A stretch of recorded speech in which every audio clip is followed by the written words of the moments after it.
New Year's resolution, gagawa ka.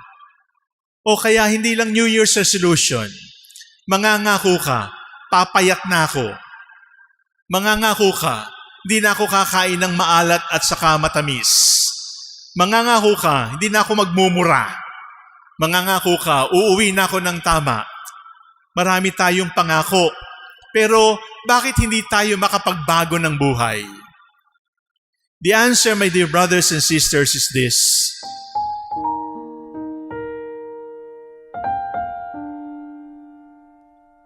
Bakit mahirap magbago? Bakit mahirap magbago ng buhay para bumuti yung ating buhay?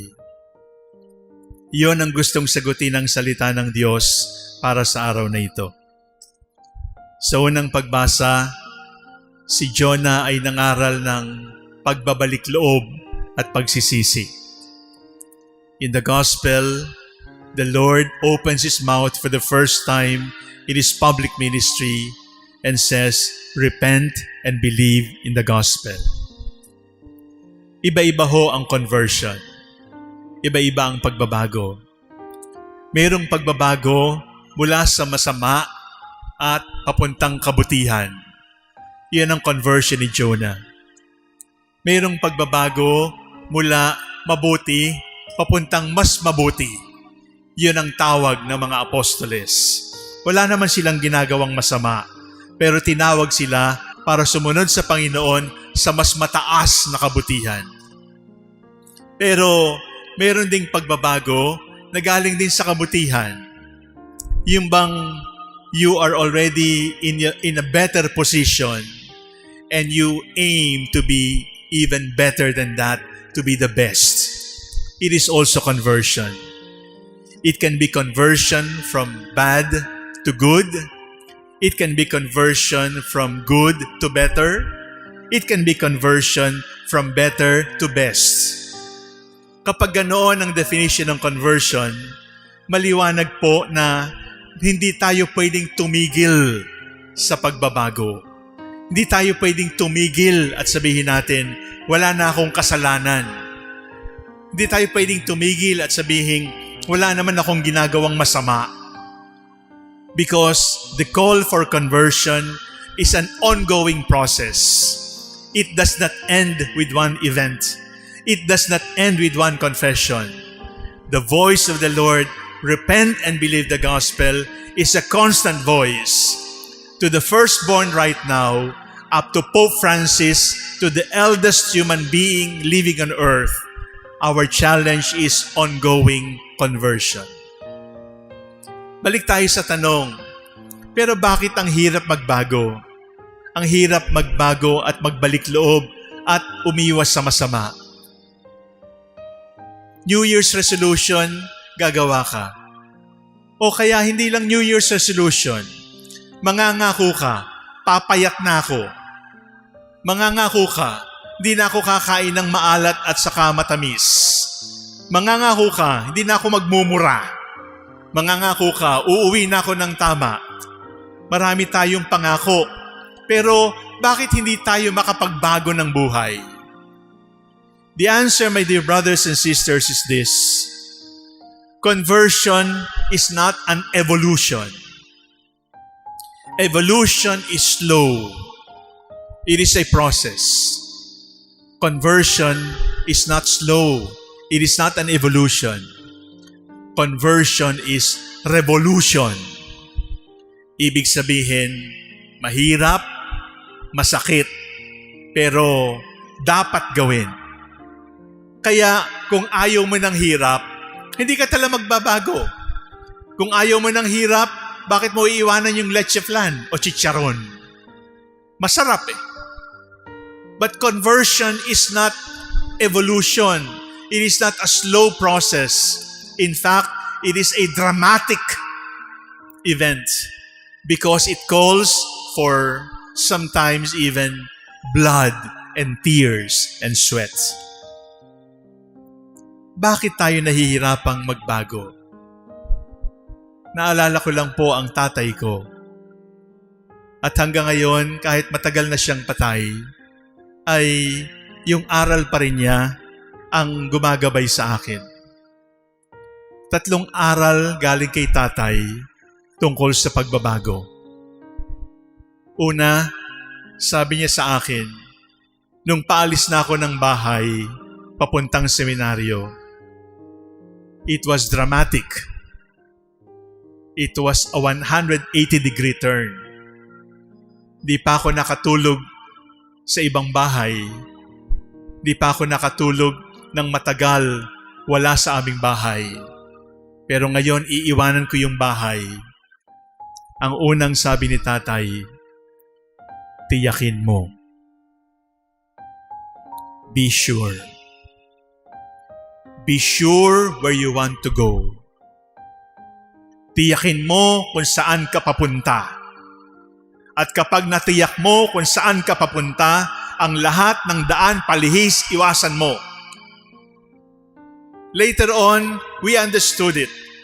100% intention. If the intention is clear, the mechanism will appear. Tiyakin mo. Tiyakin mo ang gusto mo. Tiyakin mo ang mabuting target mo. Tiyakin mo ang the best na gusto mo.